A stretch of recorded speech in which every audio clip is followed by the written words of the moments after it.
All right, Shalom. Shalom. For the first, we want to give our praise, glory down to Yahawah, by Hashem, Yahweh Shai, by Hashem, Rakah Kodash. No honor to the apostles and the elders of the great millstone, and to all the argument across the globe, pushing the word to the city. We want to say Shalom. This is brother Yahawah. Brother Liash. All right, great millstone camp of Cleveland. And I just want to get in the book of Jonah real quick. Cause basically the moral of the story of Jonah is, well, it's more than one moral, but what's fitting for right now is running away from the Lord. And we all have our set destination that Yahawah has appointed us to be in, our lot, so to speak, right? But at the end of the day, we can't run away from the will of Yahawah. All right? You could run from Chicago to Cleveland, from Columbus to to New York, from Iowa to Mississippi. But at the end of the day, those things you run away from are going to catch up with you, man.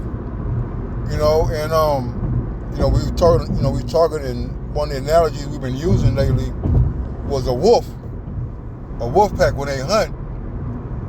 The strength is the pack, but also when they're hunting down their prey, the wolf has one of the strongest endurance of all the animals, man. And what they do, they hunt down the moose and the elk and things like that, and they run them to exhaustion. So no matter how big of a lead the gazelle has, or not the gazelle, but what they're chasing, no matter how big of a lead they got, the wolf persistence allows them to keep on running, no matter how far behind they are. And we equate that to Satan. You can run as far as you want. Just know he's on your heels, man. So at some point you gotta stop, turn around, and face him, man. We have to face our battles. We gotta face our fears. Right? We gotta face these stumbling blocks, these obstacles that have been set before us to try us, man. All right. So we're gonna get into this Jonah 1:1. It says, "Now the word of Yahawah came unto Jonah, the son of Amittai, saying, Arise, go to Nineveh, the great city, and cry against it, for the wickedness is come up before me. But Jonah rose up to flee unto Tarshish from the presence of the Lord, and went down to Joppa, and he found a ship going to Tarshish, so he paid the fare thereof, and went down into it to go with them unto Tarshish from the presence of the Lord." Now they mention going from the presence of the Lord twice in this one sentence, man. All right. So Jonah was presented a task, all right, to go prophesy against Nineveh, but he didn't want to. All right. He thought he could run and take a boat and escape doing the work, escape doing what the Lord has predestined for him to do. All right. And whenever you want to say something, go ahead. Like it says in 1 Corinthians 14, the spirit of the prophets is subject to the spirit of the prophets. So it don't matter what you want to do. And Jonah is a great example of that. If you were meant to, be on the highways and hedges preaching the will of Yahawah outside, and that's what you're going to do.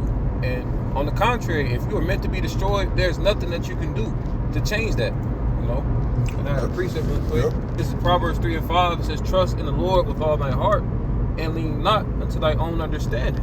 Right, so we trust in Yahawah, and that word heart in Hebrew is la'ab, with your mind. And we can't rely on our own understanding, because the scriptures tell us that the heart is desperately wicked. Yep.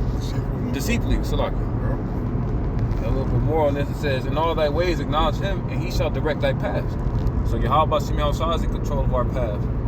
We just gotta have faith and recognize when we falling and coming short, and brush ourselves off and get back up. Right, because you're talking about who have resisted the Most High's will. Mm-hmm. All right, we can't strive against our Maker. All right, you see, you're gonna do exactly what the Lord has ordained for you to do. All right? You cannot run away from your problems, man. You can't run away from your calling. All right? At some point, you got to stop running, turn around and face it. Because the more the lesson is going to come in right here. All right? So, but the Lord sent out a great wind into the sea.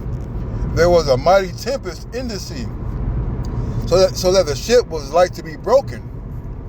Then the mariners were afraid and cried every man unto his God, and cast forth the wares that were in the ship into the sea to lighten it of them. But Jonah was gone down in the sides of the ship, he was fast asleep. So when you're running away from problems, right, you know, you tend to be comfortable because that's what you do. You run away, all right? When trouble comes, you like, you know, you don't think nothing of it, right? But you running away affects other people, man. When you're running away and you're not wanting to face up and do what's required of you, it can affect other brothers. Now, brother got to pick up the burden of so-called, you know, housing you, you know, supporting you, financially, you know, because you refuse to man up and to face the affliction that the Lord has prescribed for you, man. All right, the will of the Lord is going to be done. All right, and when you're running from your problems, all you're doing is creating other burdens for brothers to bear. All right, because we're going to read this too, right?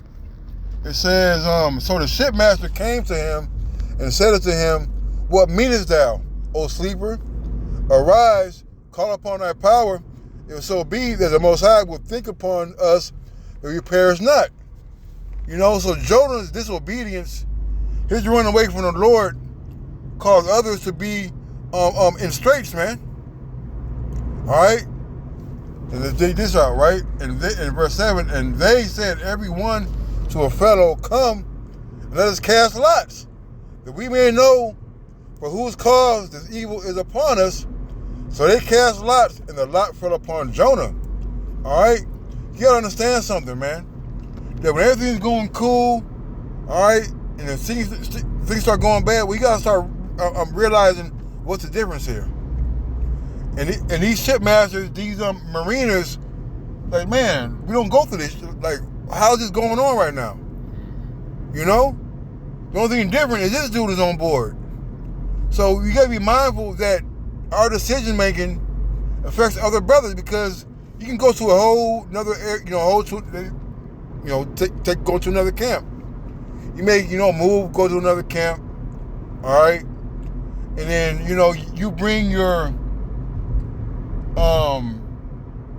luggage with you to that camp, but that camp is not used to those type of things, man. So now you're starting to see a little schism, a little dysfunction. And you gotta think like, well, what's going on, man? All right, Jake started being lax. They started doing shit they wasn't doing before. So you gotta start examining ourselves, man. Like, what spirit are you bringing around? Because the spirit you bring around affects other brothers, man. It affects the motion of the boat, of the ship, man. I gotta bring this out because we all know Nazariah. Well, we all don't know, but we had a guy named Nazariah in the camp, and we were getting into arguments and fights damn near every week. So one day, after the brother, after he got cast out and all that, one of the brothers like, man, there's some iniquity amongst us. Because when they left, all that strife, all that contention, all that animosity, all that bull jive, that's the camp too. We were no longer arguing with everybody. We were no longer getting into fights with everybody. You see? So when you're running away and you're bringing a vibration to a place, man, and it starts to affect brothers in a negative way. And we don't want to run. We don't want our luggage to rub off on brothers in a negative light, man. You know, all because you're scared to man up and to do what's expected of you, man. Because the scriptures be contrary to those type of things. The scriptures talk about not having any schisms in the body. Right. The scriptures talk about iron sharpening iron. And the scriptures also talk about provoking each other unto good work. So, you know, that's what we do. We combat stuff like that with the spirit of Yahawah. We're comforted with the precepts. You know, we come back to the spirit. Because, you know, one of our favorite precepts is Baruch 4. You know, we joint together by the word. So that's our common ground. So when anything is off, that's how we go and check. That's why the scriptures are compared to a reed and a rod, you know, for correction and for measuring. Man, beautifully said. You know, because we gotta be mindful and not be so proud. I mean, proud to think that we're not a problem. You know, when you go move in with brothers and all of a sudden stuff starts happening to their brother. You know what I mean? You know, you're like, damn, what's going on here? The only thing different is me. Now the wife arguing, now they arguing. You know, certain things is going on now. It's all through the spirit. Lord, you know, spirit want what they want and do what they do. You know, but it's like, damn, maybe I need to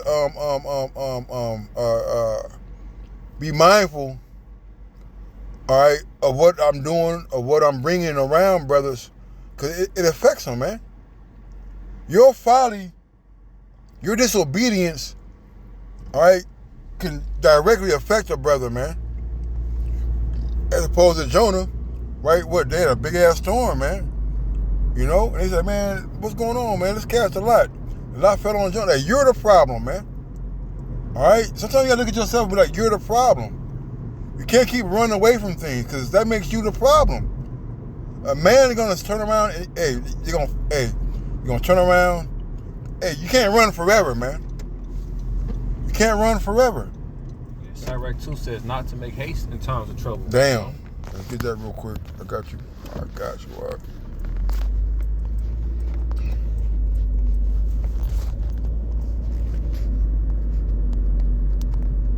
Haste.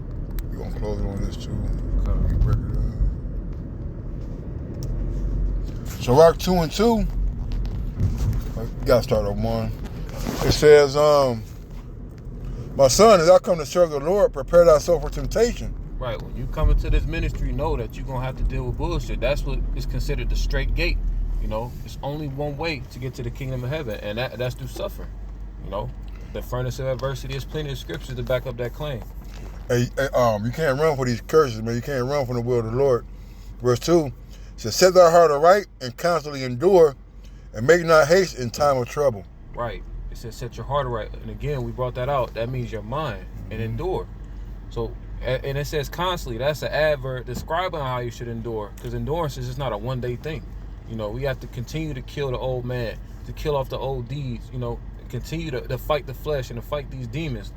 So, it says, and not make haste. So, we not running, back into the world every time shit go wrong. Or we not doubting the doctrine. We not doing shit that people in the world do. Now, we steadfast and rooted in Yahawah, like the scripture say in Colossians 2, 5 through 7, you know.